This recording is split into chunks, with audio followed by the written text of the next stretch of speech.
Hey everyone, so I'm the paperback podcaster. Welcome back to my YouTube channel. Right, very happy to to present the topic today, and I think it's a very relevant topic. Right, so again, those of you who have just followed my YouTube channel, I talk about just about anything, which may be of interest to everyone out there. Okay, let's go on to the topic today. The topic that I'm going to talk about today is on finding a job. Right, and particularly from the point of view of employers. Um, you know, actually, the nature of my job requires me to interact with many different kinds of people, right? And particularly job seekers. So many of these job seekers will come to me and they'll ask me like, why is it that they can't find a job, and what's wrong with them?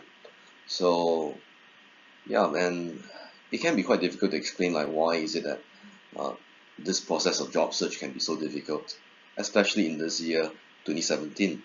In the year 2017, um, like depending on where you are, depending on where, uh, on like your level of qualifications and who you know, especially, job search can be quite a painful process.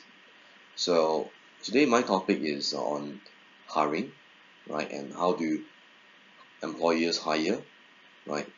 And I think it's very interesting to share like the background on how this job's recruitment process works.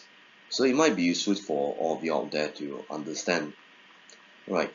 But bear in mind, I'm sharing this from the perspective of a employer.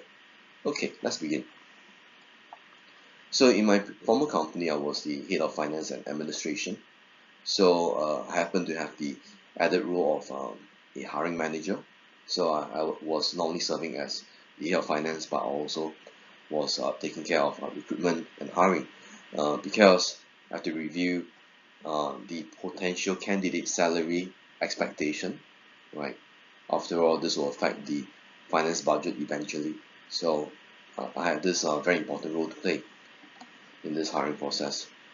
Okay, and for many of the positions that we hire, I was usually the second person to review the resumes, and that's usually right after the HR executive, right?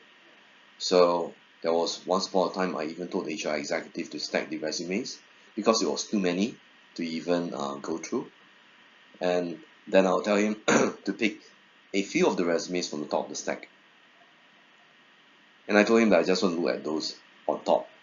He immediately protested and claimed it was unfair to the other potentially eligible candidates, whose resumes might be stuck somewhere below.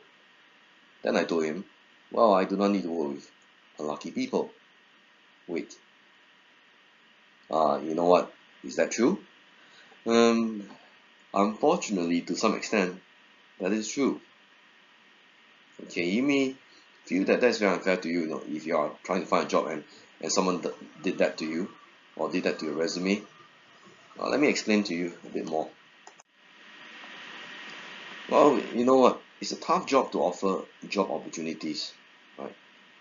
If you have tried to apply for a job lately, and depending on where you are and your level of qualifications, if you happen to be out of job and you are trying very hard to find one, I can understand that feeling, right? Some years ago, I was the hiring manager for a local trading company, right? And my boss tasked me with a rather difficult job that was to hire an accountant with the least pay possible. Yes, with the least pay possible. So it was rather difficult because we are looking for someone experienced, qualified, able to do the job, but with least pay. So it was kind of difficult. So, well, you know what?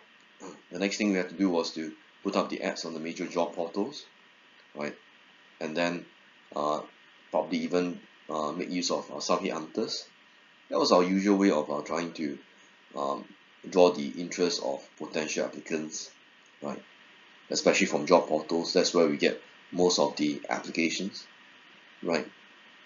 Within a week or so, we would have a stash of resume.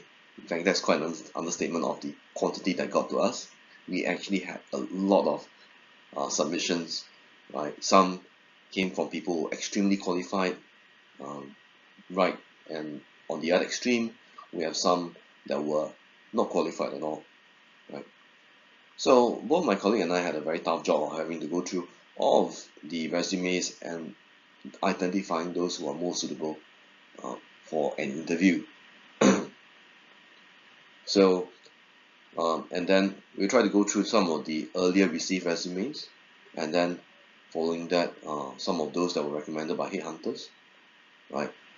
And if those don't work, then we have to go through the resumes received later on. That's why, you know what, if you see a job ad and if you do not submit your application early, there's a high chance that you won't get even considered at all, right? That's really how it works. And now, you know what, if you're very lucky enough and then, you know, your resume is got to the interviewer and you were shortlisted, okay, you're quite lucky. And then the interviewer offers you an opportunity to come down for an interview at your office.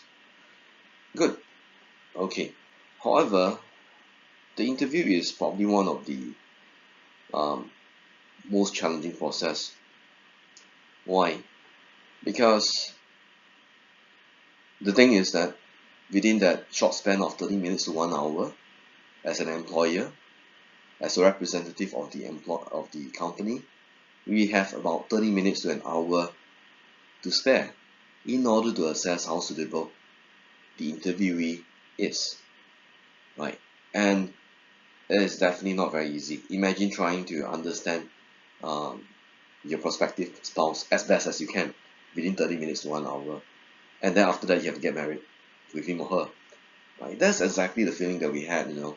You have to know someone as best as you can within that 30 minutes to 1 hour, and hopefully you have a good idea about what kind of person or what kind of person we have just interviewed, right? And within that 30 minutes to 1 hour, we have to think of the most creative ways to try to understand the candidate as best as we can, right? Not a very easy task, but you can be very surprised by the sort of methods we use or I use to weed out the candidates whom I'm favorably biased towards, right? You know, the typical interviewer will ask you or would ask candidates questions like, why do you think you are suitable for the job? And what's your career aspirations? Those are very typical questions. However, unlike many of the interviewers, I I try not to ask questions of those sort. Okay, reason being that these are all quite predictable. Okay, you can imagine what I mean by that. Predictable as in interviewees will probably have prepared for such questions. They will probably have came out with a model answer which they will recite during the interview. So I tend not to ask the usual predictable questions. I tended to ask questions such as about the family backgrounds of the interviewees. Now that is important because this shows a lot about a candidate's personality and character traits. Now one thing that I quite admire about candidates is that, you know, if they are young and they have a family, they have a kid or two, that shows me a lot about like what kind of person they are. They are likely to be responsible young adults, and they can be trusted to do the work, right? Of course, you know what, if a candidate is still single and young, doesn't mean that he or she is not as responsible, right?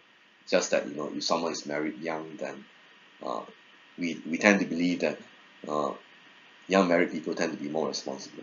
That's just uh, generalization, but it's true to some extent. Okay, now so those are some questions that I will ask. Some other questions that I will ask would be like, for instance, why would they leave the previous job? You know, what's wrong with the previous job? And yeah, so quite a number of questions that we ask, and but they are not definitely predictable questions. They are questions that you can't prepare for. Right? That's what we do as interviewers, right? So the best you can do as a candidate, as an interviewee, is that you have to try to, you know, prepare yourself as best as you can. right? In order to win over the favor of the interviewers. Okay, but what also struck me is the sort of things that candidates do, right? These leave very deep impressions, both positive and negative, right? Uh, what do I mean by that? Some candidates are very honest about the reason why they leave their previous jobs. I like that because, as an interviewer, when we hire people, we want people who are honest, right? Because honest people means that we are able to trust them to do the work without having to worry uh, that they might lie and they might not finish the work at all, right? So that's very important. So uh, certain things that you do, especially when you go for interviews, that you must be very honest with your job history, right? With certain things such as your family background, because this is going to affect how interviewers perceive you.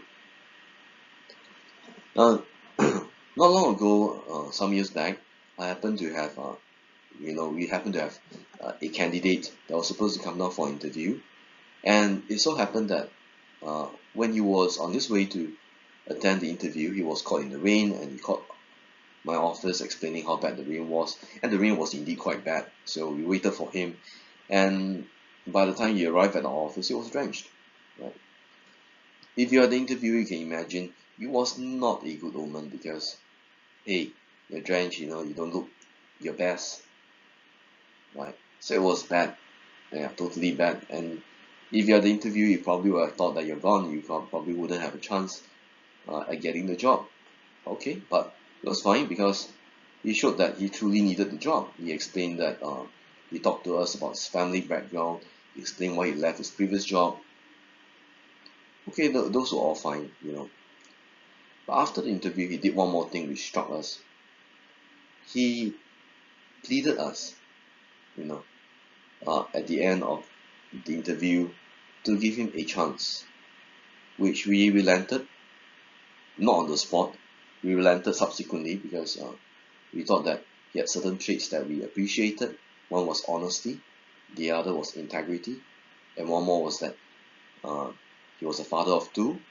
We felt that uh, he seemed like a responsible man who could be trusted to do the work, and the rest was history. But after I left the company, he continued serving the company for a very long time.